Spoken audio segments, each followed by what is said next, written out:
আজকে করেছি ধনেপাতা দিয়ে মুসুরি ডাল, নোনা ইলিশের চাটনি, গুঁড়া মাছের পাতুরি,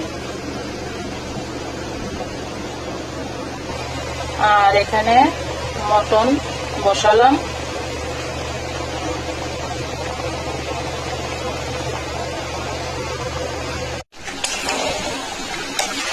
মাংস ভালো করে কষিয়ে নিচ্ছি।